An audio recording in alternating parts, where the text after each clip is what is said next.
أعوذ بالله من الشيطان الرجيم.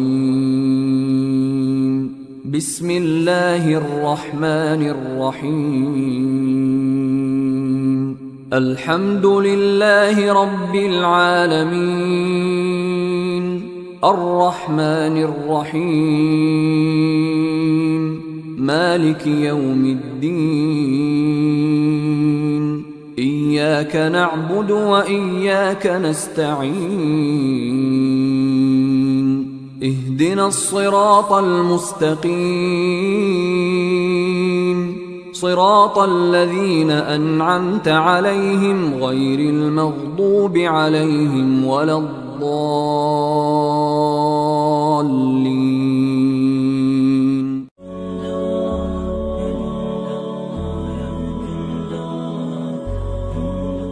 What a powerful surah.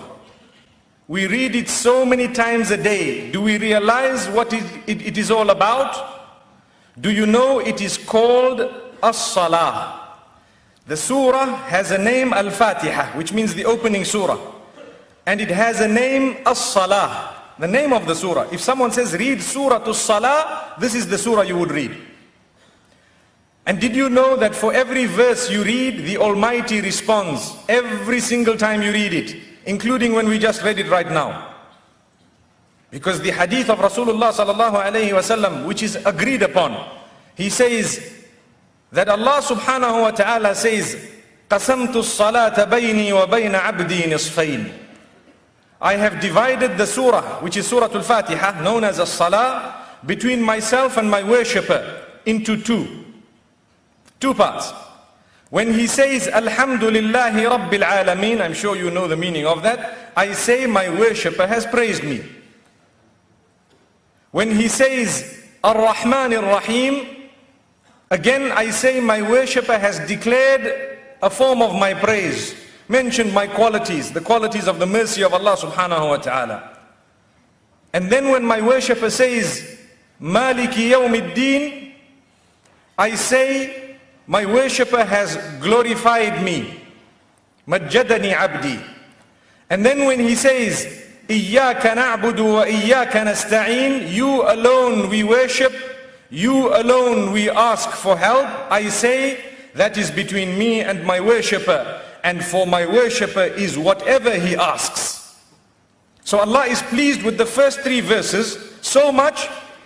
The fourth one, he says, this is between me and my worshipper, and now I will give him what he wants. What does he want? What do we ask for? The most important prayer ever, اهدنا الصراط المستقيم. There is only one dua in the whole surah. The other two verses after that are connected to the explanation of that particular dua. Guide us to the path of steadfastness, which means the straight path.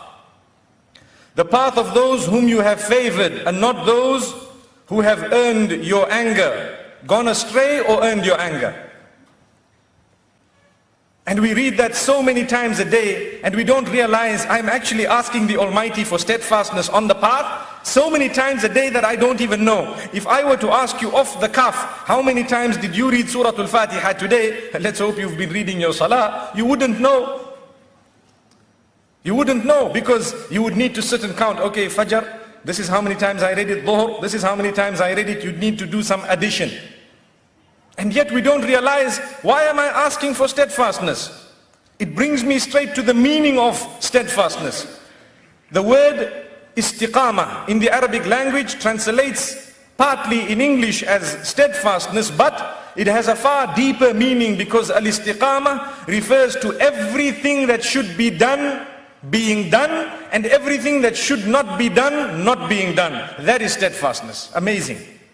That means everything Islam has come with, if I adopt it, then I am a steadfast person.